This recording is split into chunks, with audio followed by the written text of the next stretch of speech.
Can we do what the previous version of this Roadwarden couldn't do? Can we get into the lair of the howlers and live? Well, we're about to find out. So we've seen this spiel before. You're more used to Shadowmane's trot than your own gait. You rush forward as you're tracking the next meal or delivering a message. After a few minutes, the light dancing on the calm surface of the lake lures your eyes, and the whispering meadow calms down your breath. I need no calming down, the less time I spend on the road, the better. You warm up your shoulders and focus on any movement that could belong to a lurking beast. You reach the trail of blood again, then the gully. The shadows cast by the trees make you aware, but not worried. You make sure your belts and cords are properly attached. The axe's handle is solid, the head is firmly attached. Having no horse, you find a way to squeeze through the thicket. I walk down into the valley. Not much light gets through the tree crowns. The cauldron-shaped basin is filled with howls of monkeys and chirping of insects. As soon as you enter the lair, hundreds of throats burst up with threats and worries. Some of the monkeys run away, others gather in groups, following your movements like a loyal squad. Their gurgling is distracting, but as you look through the darkness, there are countless more black and golden furs letting out the ghastly cries. This distant army is hardly aware of your arrival. Most of them eat, sleep, or groom their companions. You follow the trail of blood, but it only leads farther downhill. Your head starts to spin from the overwhelming noise. Honestly, I probably smell right now like one of these howler monkeys. I better not linger. I follow the trail, putting in my earplugs. The sound gets gentler in your ears, but no matter how much you try, your thoughts keep returning to the vibrations in your head and stomach, and the blunt pain that grows slowly. Your plugged ears may keep you safer, but not for long. The first large monkey touches the ground, but after you raise your axe and show your teeth, it climbs back up again. Though you right away notice a similar movement on the other side. Nothing attacks you just yet. It's obvious that you or any human could never single-handedly put an end to such a grand pack of creatures. But if you broke through their strike, maybe the rest would just be too afraid to push on. Especially if they remember what happened to them last time. Sharpening poison my gums, please. The taste of ash grows intense. While the world slows down, you blink a few times getting used to the sharp lights and colours. Each gesture of yours is precise and conscious. Your heavy breathing is full of excitement. Let's get down to it. The monkeys observe you with respect, pouting their lips and growling, but keeping their distance for quite a few breaths. Soon the first monster falls from a high branch, breaking through the foliage of shrubs, then leaps at you with a shout. You reach for anything you could use to assist you. Sharpening poison helps me avoid the attacks. Your feet are like feathers, and the blurry shape of the monsters can't keep up with you. For a moment you forget where you are, until you slip away from the grasp of one of the monkeys. You try to collect your senses. The forest gets darker, but the trail of blood is still easy to follow, which may not be a good sign. Time for blinding powder, please. You throw it in front of you and jump away from the monkeys. You don't look at them for a few heartbeats, but their painful screams assure you the dust is working. They cover their faces with their large hands, landing on their buns, or moving away in panic. There are only fewer standing still, not sure exactly what happened. After you get deep into the forest, you try to repeat this attack, but this time the creatures are aware of the threat, doing their best to duck. You hide the remaining dust before it goes to waste. The trail of blood gets weaker, and you estimate that the middle of the valley is already behind you. Right, not much time to aim, but I could stop one of the charging beasts with my crossbow. I'm going to go for this over my shield. There's a lot of creatures to choose from, and since they're unfamiliar with your weapon, hitting one of them right in the skull is as easy as pulling the trigger. Without so much as a gasp, the creature plunges to the ground. You don't have time to reload, but the monkeys don't know it yet. For some time you walk undisturbed. The trail of blood is scarce, and you think it leads in the brighter part of the valley. As you approach the rock face, the forest gets sparser.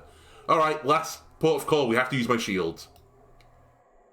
You do so once or twice, but you can't move forward while putting so much effort into defense. After a minute or so, you change your strategy and start to use the shield to run through the groups of enemies. Those who don't spread out right away turn out to be inexperienced in warfare. And once you bash into them, they land under your boots. It's an exhausting strategy, but after a while the pack finally yields, allowing you to reach your destination. The trail leads you to a lone, treeless, rocky mound at the edge of the valley.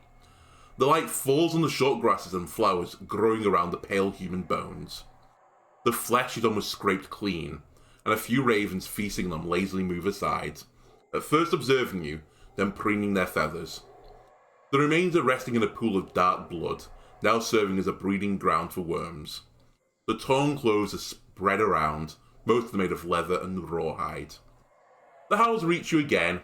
The monkeys may be far away, but their presence is overwhelming. You can't prepare a pyre with the constantly increasing pain in your head and stomach, but your plugged ears may give you enough time to look around. I collect the bones to carry with me. Search the hunter at his possessions. The now soggy club with an unusual row of front teeth carved on its edges is no value to you. There's no sack or bag in sight, and after you investigate it close, you estimate that the only unspoiled, undamaged thing around is the pretty belt buckle made of yellowish bone, carved into the shape of a jumping boar. You hide it in your pocket. The howls are crawling underneath your skin. You're on the edge of losing your senses. Collect the bones.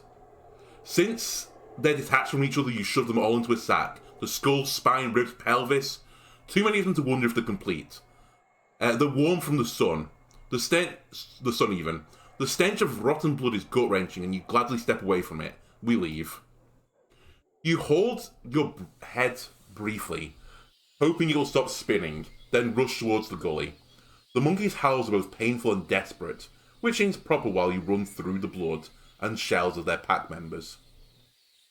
Once you reach the meadow, you gasp for breath, and your guts stop twisting your soul. You glance at the belt buckle. It's nothing extraordinary, but maybe worth a dragon or two. The large sack of human remains, however, is going to bother you with its rattling.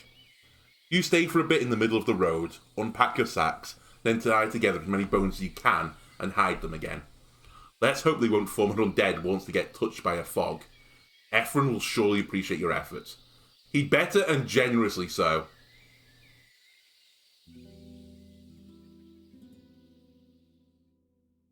You hear a commotion coming up from the lake, drawing your eyes to the air bubbles and water ripples. After a couple of moments, a scrap of the lake turns red. The foragers are carving a new set of throwing clubs. Okay. Right, let's get to the creeks as soon as possible. I don't want to be carrying around bones.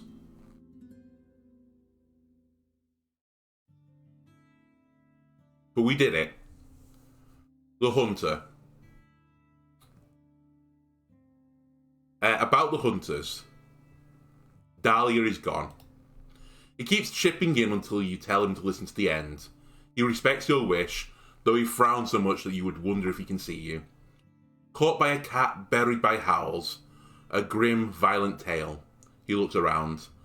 Let's hope there are no eavesdropping children in sight, he says emphatically. But as no one responds, he carries on. But do you have anything to prove your words? The bones and the belt buckle. What? In the troll shit?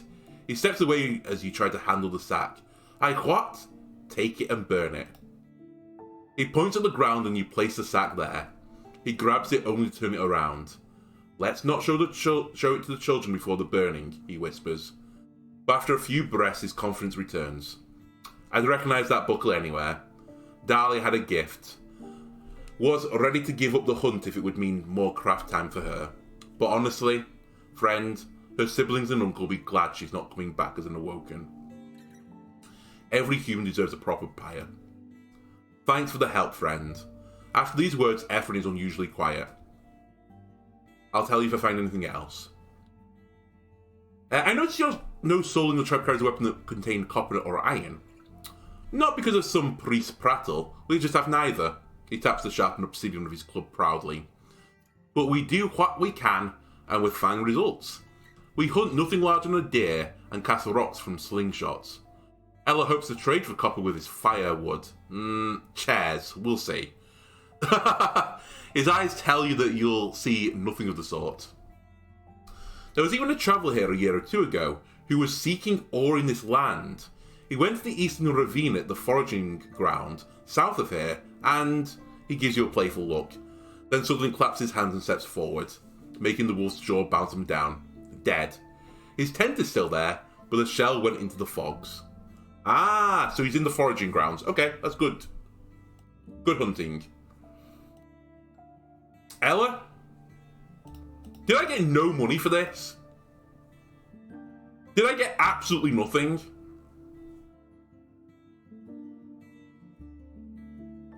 Right, I'm going to wash in your creek. There we go. Hello, police. I would like to report a robbery. Okay, let's go to the fish pond. I think we said this last time, right? Okay, yeah, it's still the same day. Well, I think we're staying here for the night. Oh, actually, we got 5 hours. Oh, yeah, we can make it to Howlers Down. We have free board here. Sweet, let's go there. We gossip for a bit. I enter the village. And I'm going to sleep. It's so good. It's so good. You get up and lean. Oh, you get up and lean to the side. You vomit. Then wipe off the sweat from your forehead. You blink. The world has grown fast and dull. The sharpening poison has left your shell with the remains of food. With an aching stomach, I wash the floor. Okay. So that's the cost of using it.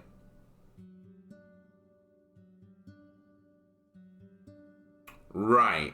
What is my grand plan now? I guess it's, as I said, we need to get to the foraging grounds and stuff, so maybe I should have stayed up there.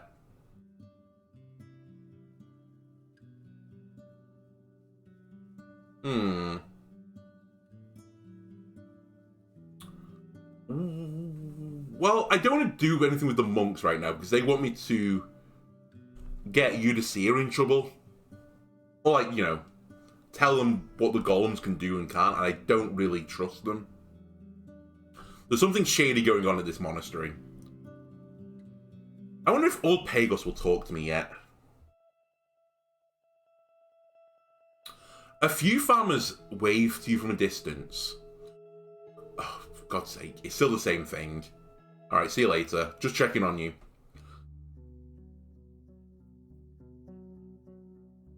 Nice, 2 fish.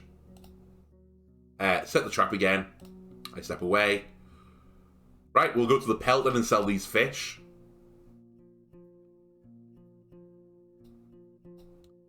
Fish. Any leftovers? Nope, that's fine. See you later.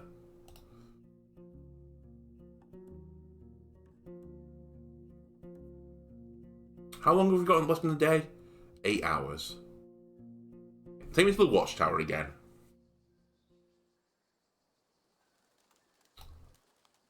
You know what? For no reason in particular, let's drop a little safety save here.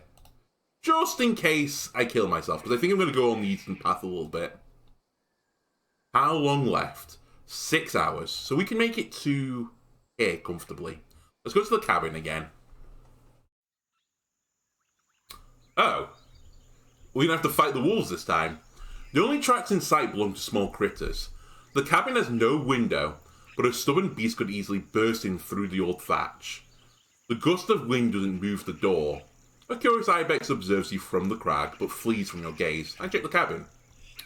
You tether Shadowmane to the supporting beam. Its curious eyes are tracking the crickets that jump amongst the grass blades. You stretch your limbs, adjust your arm, and reach for the axe. Let's eavesdrop first.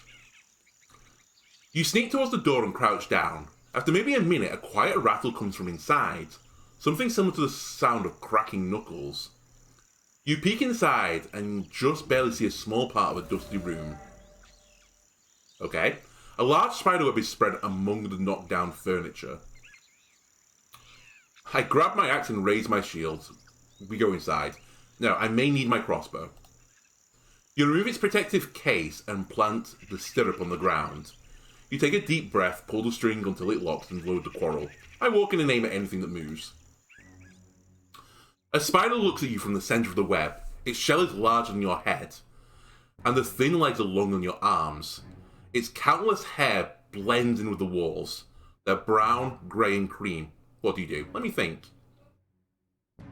Shoot the weapon. You aim while the spider skitters off, shaking the entire web. You pull the trigger but fail to avoid the creature's spit. The sticky ooze hits your eyes, covering them in a glued cloth.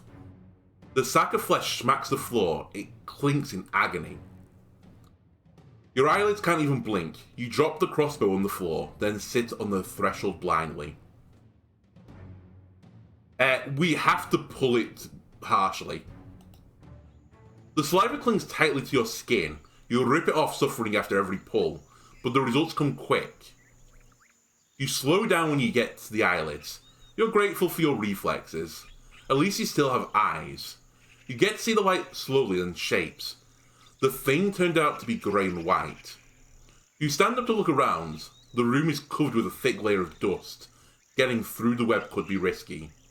A single thread won't stop you, but a bunch of them could grapple you for good. Oh, we killed it! Oh, someone could be interested in such a thick web. We'll gather it. You bring a twig from outside and use it as a spool. You don't have much practice in wearing the gloves makes the necessary gestures even more awkward. Please stop roaring. From time to time silk breaks, but it shouldn't be a problem for a tailor. It's a material for stitching and wouldn't be turned into a cloth anyway. You notice maybe a dozen defensive spiderlings. They flee toward the exit. With their speed limited by their tiny legs, they're smaller than a finger. I trample them. Fuck these spiders. On their death, they make a squish. I want this place to be permanently clean. Let's throw the carcass into the forest. You put on your thick gloves, grab four spider legs at once. The corpse isn't heavy, so you drag it behind you. You reach the bushes at the edge of the road and lift up the entire creature. The more you shake it, the more distracting the twitches of its legs get. You send it into a tree trunk. It sinks into the thicket, causing a bit of a rustle amongst the dwellers. Okay. I search the building. The chest hides a few old water skins and inedible stale rations. Among them, however, you find 2 quarrels for a crossbow. The bones have no obvious owner, but judging by their age and the lack of skull or human-like hands, you doubt they could be awoken by the fogs. The boots, rugged pants, and old sticky tunic and other scraps are cheap and hide no jewellery. The bowls and mugs are empty. Oh, that's it. We've done. Well, that was underwhelming. Okay, where can I get back to it with this time? 3 hours 30. Perfect, I can get back to the Pell. I would love to get back here, obviously, Howler's Dell, but that ain't happening. I guess I'm going to go round the map again, unfortunately, and come back to the foraging grounds. Grab stuff here. Maybe sell the spider silk, because I think Howler's Dell would buy it.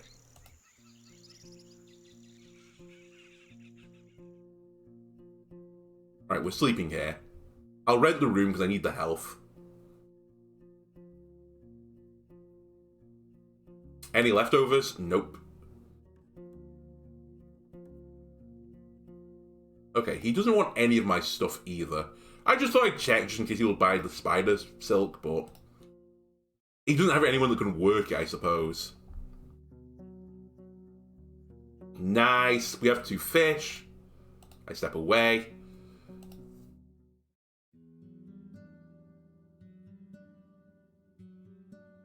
Right. Akakios? No, the tailor. I've gathered quite a bit of spider silk. Would you like to buy it? You show her the wrapped stick, and without asking, she takes one of the shorter threads and starts to stretch it. She nods. I do. What do you want? The dragon rings or a better jacket? You ask her for the details, and she loses more of her patience with every breath. 10 rings for the thread, or give me 2 hours, now, and I'll put some of it here. She points vaguely at bits of your gamson. To make it stronger and easier to wear. Oh, strengthen my armor. Nice! You spend the time brushing and watering Shadowbane, practicing combat moves and stances with your axe, and washing your hands, face and neck.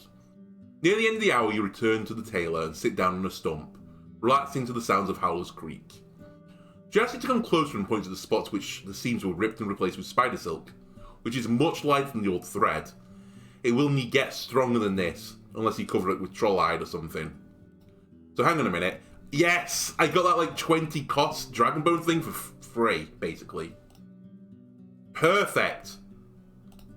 Okay, everything's coming up and Andalona right now. Let's see if I can get any food from here. Okay, never mind. Let me see if I can get fish from here. I set the trap again. I caught one fish. Okay. I might go up to the creeks again just in case they will see this as a dead body for them. Because I did find a skeleton in there. No. Okay. Eastern Path. There was a big spider at the hunter's cabin, but it's gone now. He observes your cheeks and hands and smiles. I'm glad to see you fine, friend. How's the cabin doing? You answer him a few times and he stretches his arms, then puts his hands on the back of his head. His eyes are absent. So it will be an easy restoration. Maybe a few logs to swap, and the roof won't do much good anymore.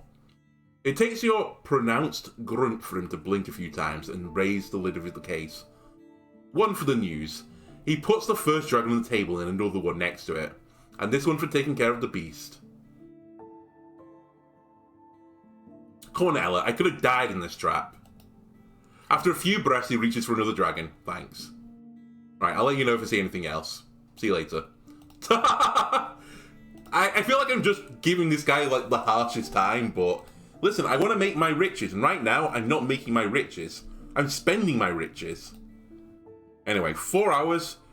I'm going to sleep at Foggy Lake, I think. Oh, hello. You ride by a patrol from creeks that's escorting a cart loaded with timber. They greet you politely, mentioning the growing safety on the roads. As you ride further, you notice the fresh coat of pebbles covering the muddiest scraps of the trail. The trimmed shrubs and the cleared tufts of grass. From now on, it should be easy to cross the path between Foggy Lake and the village. I'm making a difference. It's all me. Oh, that's really useful. Okay, we are going to...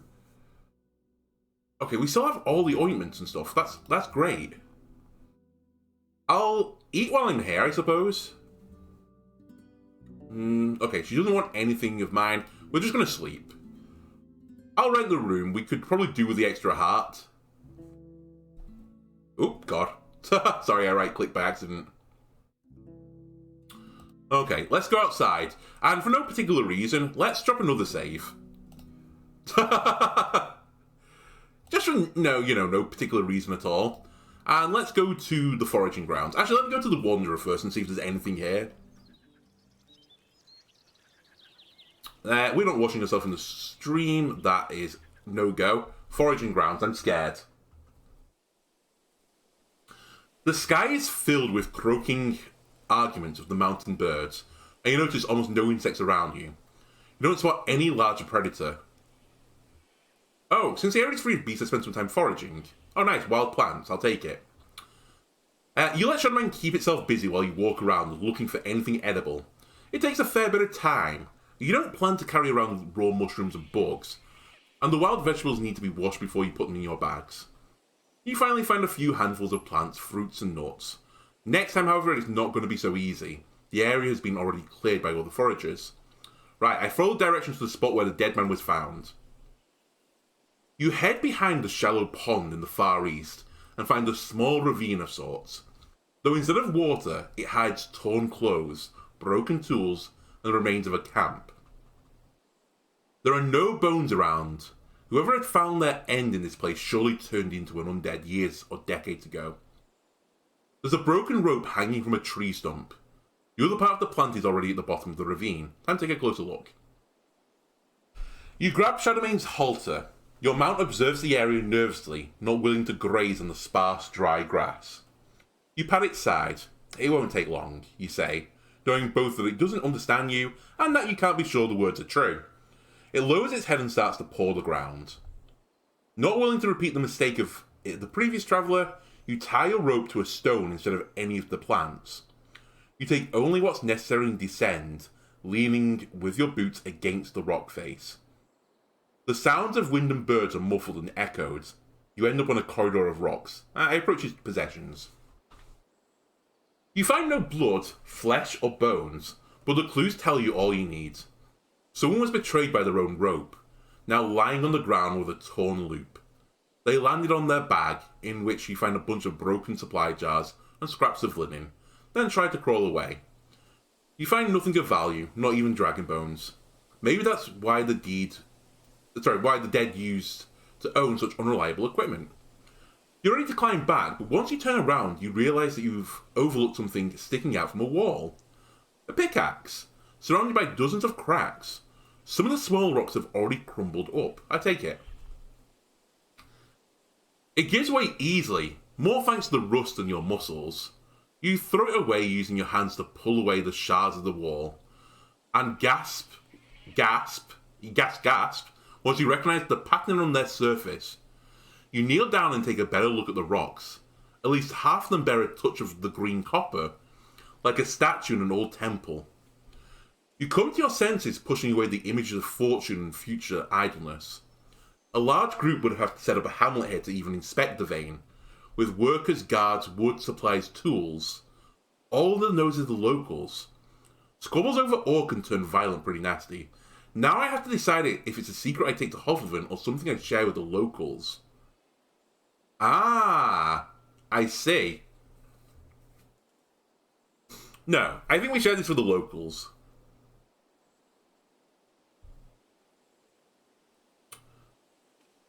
I think we go to Gale Rocks with this, because here's my theory now. My theory is that because Gale Rocks knows the tribe, that Gale Rocks will be able to present me a gift to give to the tribe of the Green Mountain to actually, get favour with them. So I think I should be doing jobs for Gale Rocks. Ephraim would like to know this, of course, because it's on the Eastern Path. But let me see if Gale Rocks can do anything with this first. Also, they sent me to look for this iron, and I think this was what happened to the iron. It got turned into a pickaxe.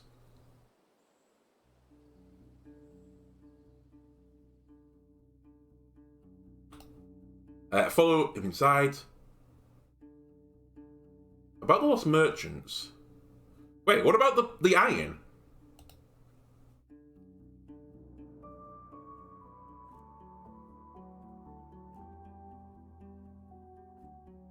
Oh. Okay. Then screw them.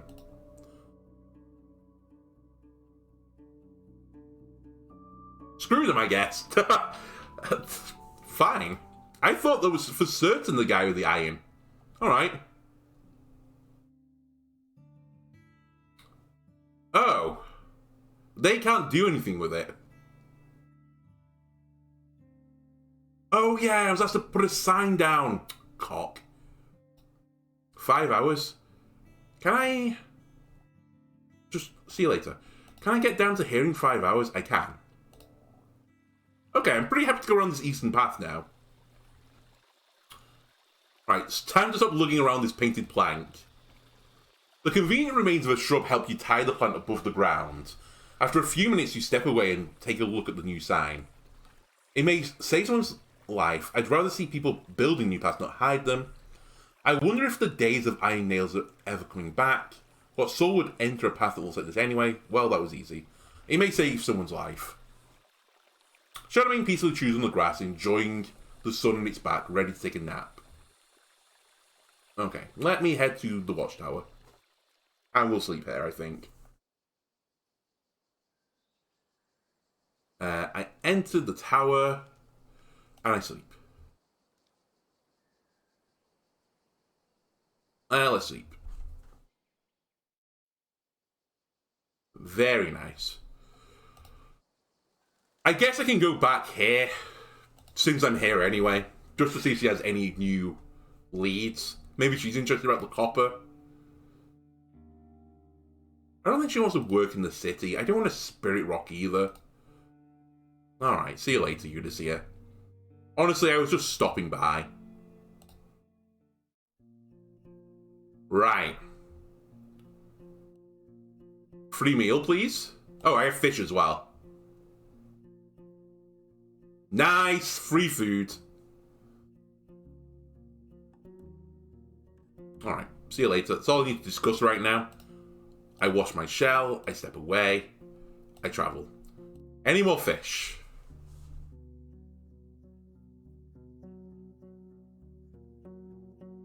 Okay.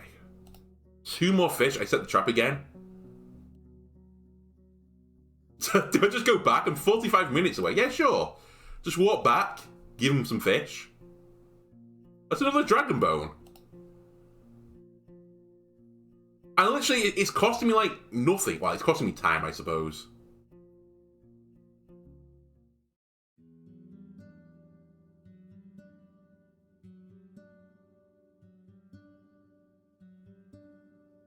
Any news about other parts of the peninsula?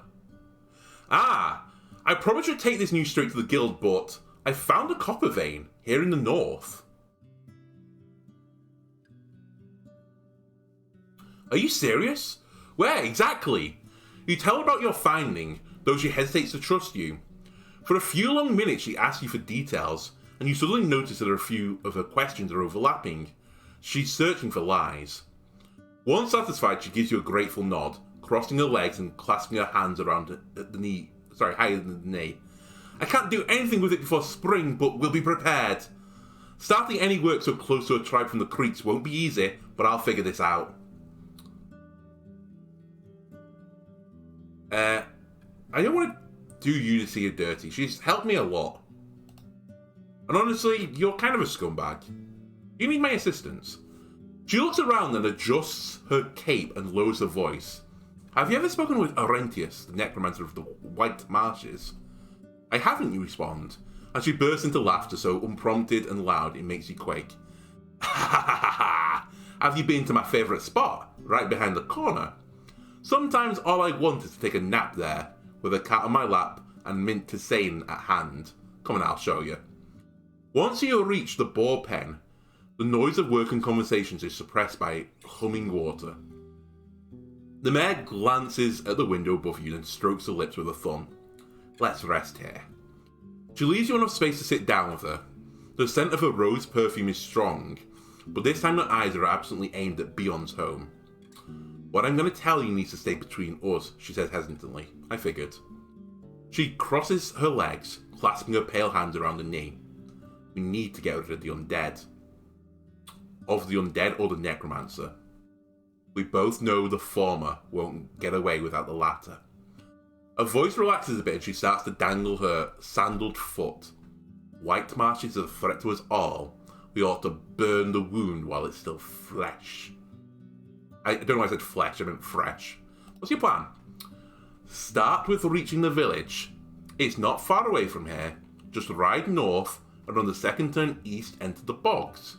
Take a closer look, see how many shells they've awoken, how dangerous they are.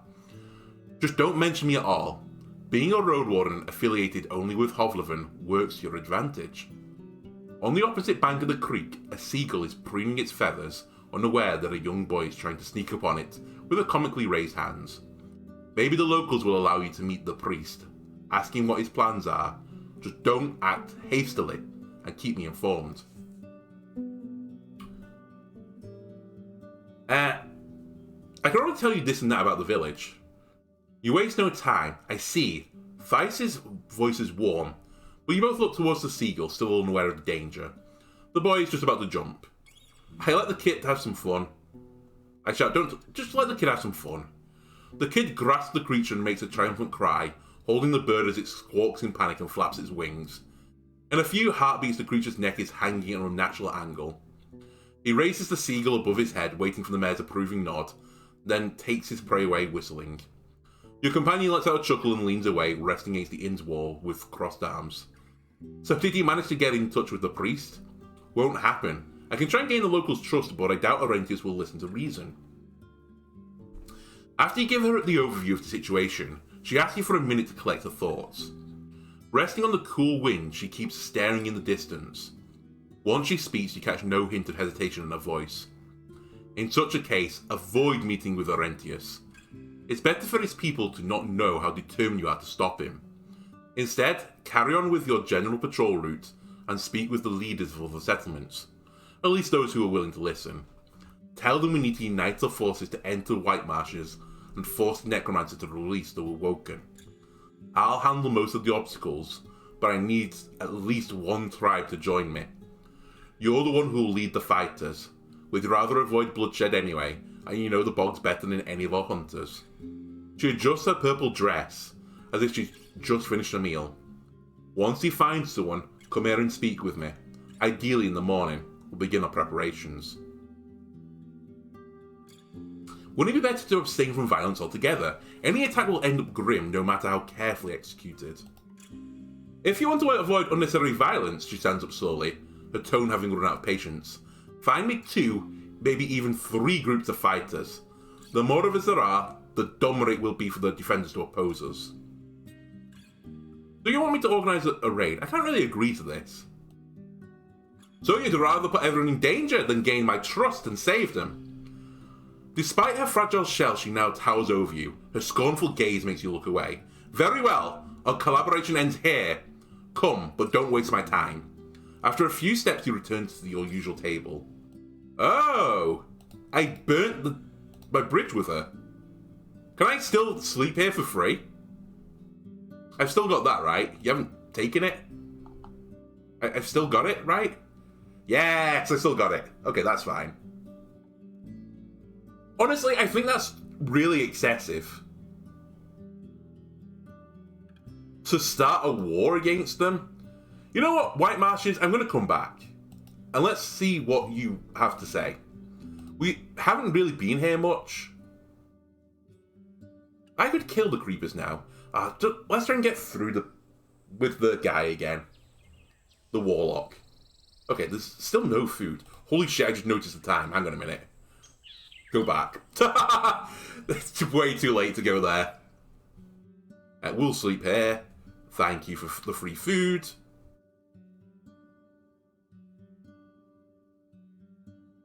Alright, now we'll go there. God damn it, I hate you have to leave the square every time.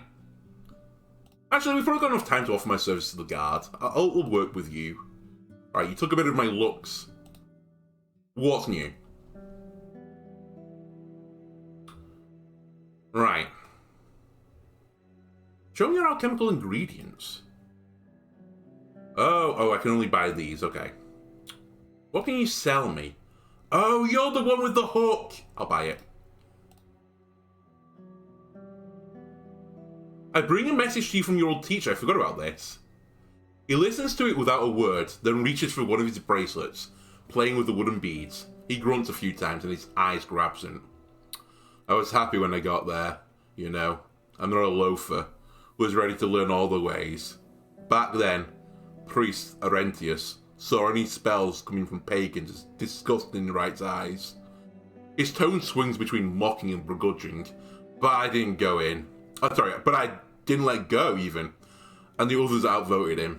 Those were very different days. I need to meet with him. And I need to be sure you won't make me regret helping you. If we don't act, Thais will. His eyes filled with dread, his dropped shoulders and anxious toes confirm that your message was clear. I pack my bundles. Do I have anything that can convince you? He takes a deep breath and reaches for one of his bracelets. You may. Oh, you might want the corpse eater blood. Oh, you can have this. He spares the file no more at a glance, but after you describe where he got it, his eyes widen. The colour's right. Even though he crouches, you hardly hear his whisper. I know how to use it. Take it.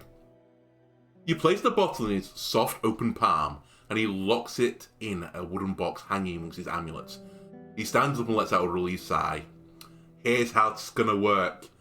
Tell me once you're ready to talk with Orentius. Then get to White Marshes and spend the night there. In the middle of the night, I'll show up with a few friends. I will clear the way for you. But remember, it's your only chance. Should I be afraid of him? Well, I need a weapon. He's an old, weak man, and he won't hurt a rat. But the only way I'm gonna convince anyone to help us if it's clear you're just as harmless. You'll leave your axe in your bags. He says it like it's an order, but you doubt he noticed the dagger in your boot. Ah. Any ideas how to convince him? Why would I know? He didn't listen to me, he taps his toes. Be prepared, he quotes the rights tablets, talks about what's just right and what not. But he also knows a lot about the tribe. If Helvia speaks of you kindly, Arentius will know. Tell me about him. I was never close with him when I left the village to learn spells many years ago. He was but a priest of ours. Once I returned, he came forward like a prophet, shouting with zeal, warning the tribe needs to prepare itself for whatever. When his followers brought the first dead shells to the village, they were still in minority, but were ready to fight for him. We can either throw them all outside for walls, or he waves it off. Empty disputes, empty threats. You can tell how it all ended. Could you ask someone who could give me a better idea of necromancy? He blows out his cheeks, moving his lips left and right. Well, not the druids, he speaks slowly. Mayhap the monks in the mountains to the west, behind old Pagos.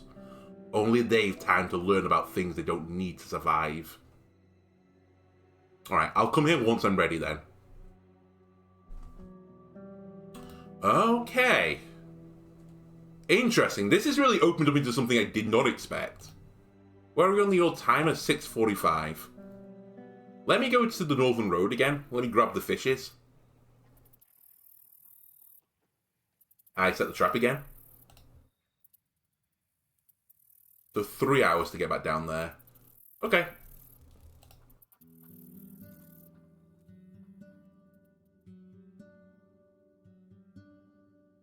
I will happily sit here for free. Your sleep gets distorted by the foul smell coming from your bundles. The raw fish meat is now rotting. Its state will get worse with every day, but even now you struggle to imagine that you could continue your journey with the smell around. I throw it somewhere where it won't bother anyone and get back to sleep. Okay, we lost a fish. I was worried about that. I was literally just going to go back to the pelt, sell the fish.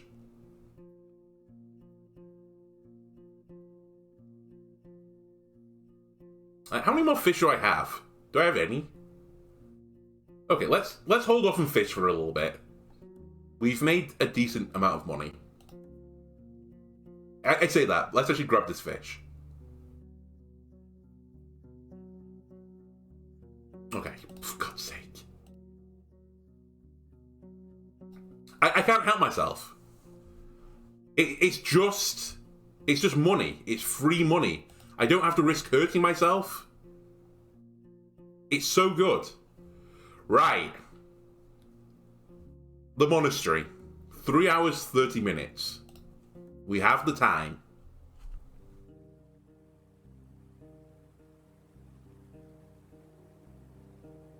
What do you know about the necromancers in the north? He rubs his liver spots with his forehand, with his bandaged hand, looking with one eye at his short companion. And this and that. What's your stance on necromancy in general? He pulls his fingers, gathering his thoughts. My stance? I don't need one. I trust the right. The dead makers must be weeded out. Their power brings only fogs. One may think the spellcasters are in control of the shells, but once they lose their breath, the dead are freed, searching for blood. Humans will never control the dead. How does one deal with the undead or necromancers? Well, is it a single corpse or a squad or an army? Thou needest to learn how shrewd the enemy is. Can it sense thy presence? Can it use a bow or spells? As long as thou art alone, it's always better to run. The older empty ones, even more so than those that were awoken by the fogs, weren't awoken by the fogs, sorry, get cunning, human-like, but with cruelty thou hast never seen. Okay.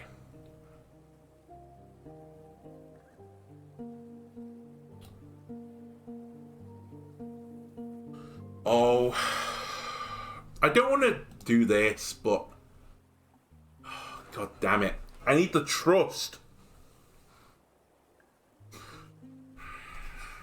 Can I just break into this monastery?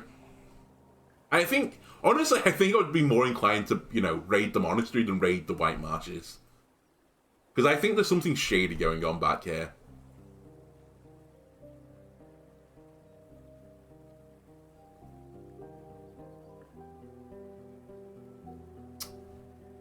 let's see where this chain goes to. I took a closer look at the golems. You described their looks and mentioned their unusual engravings you noticed in the larger rocks. I listened carefully, but it takes them a few heartbeats to respond. Such signs may be dangerous. He wipes his lips with bandaged hand. I've read about the city golems. They're different. We may need help from an experienced fighter, but we lack such souls in the Order. He finally lowers his hand, observing a child who hums a simple melody at the edge of the cliff.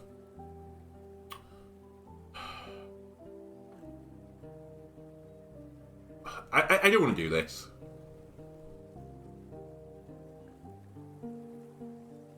I'd rather just go into the White Marshes and not have the full knowledge than tell this guy anymore. Just 1 second. Apologies. I'm sorry, my roommate wanted to show me something. The cats being affectionate with one another, sitting near each other. It's adorable. And unusual. I don't want to... Okay. I really want to tell her that the monks have asked about her, and to be able to lie about it. That's kind of like the path I would go down. But it's not an option. Okay, I think my plan then is to meet Aurentius.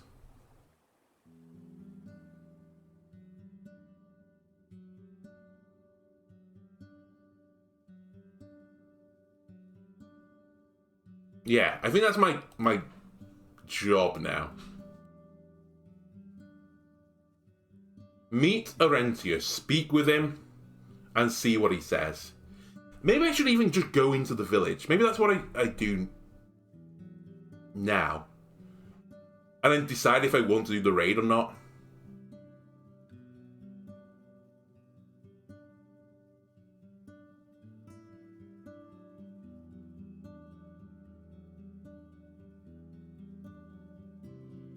Wait till evening. Sleep.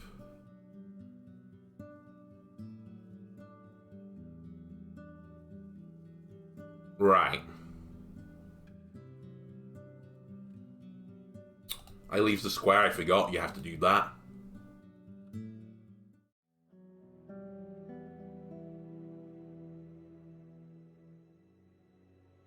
Oh! Then you know what I needed to do. He smiles and reaches for his basket. Aren't we allies now, Thyrsus? He straightens up and sighs. In a way, sure, I guess. He snaps his fingers, the vines know you'll use anyway. Shadowman interrupts him with a snort, as if he's listening to every word. They'll remember to stay away from you. Alright. Thank you.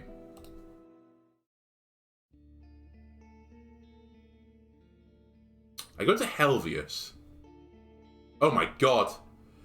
I've helped purge the plague in Old Pagos. Maybe with time the things will return to normal. You did? He frowns. And how, I ask? Not even Aurentius could help them. You start your long tale, but the mayor stops paying attention after just a few minutes, pressing the cold blunt side of his axe to his cheek. There's some dangerous pagan spells. Knowing the curses for the druids, the village may not last till spring, or maybe Feist is going to collect the debt now. When he mentions pagans, you can't stop yourself from peeking at the loud, undead shells.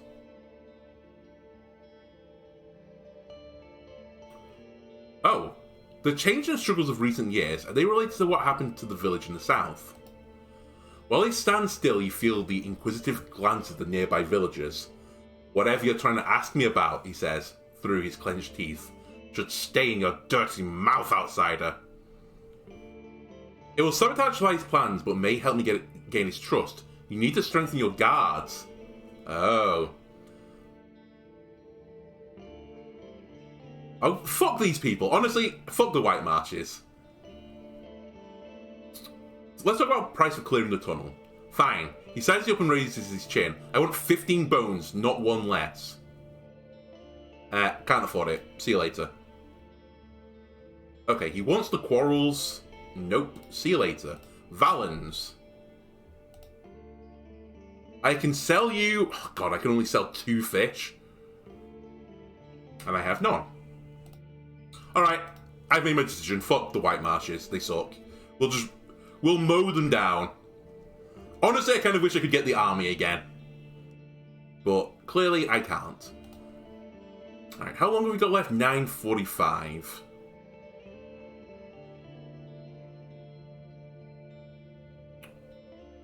Okay, I'm going to go to the peat fields, and I'm going to end this episode here. I think I can just do this now. Yes, I'm ready. Okay. Fine, I'll come when I'm ready. I think we'll go into the White Marshes again and just sort out Orentius. I think a full-on war was a little bit too extreme. If we can just take out, you know, the head of the operation, everything else should come crumbling down behind it. I'm hoping, though, that the undead don't go on a murderous rampage and kill everyone in the village. That's not my ideal plan. I kind of just want to make him stop, but we'll see how things go, or go badly, I expect. Anyway, hope you enjoyed this episode. If you did, why not leave a like, comment, subscribe, everything helps me out, and I'll see you next time. Goodbye.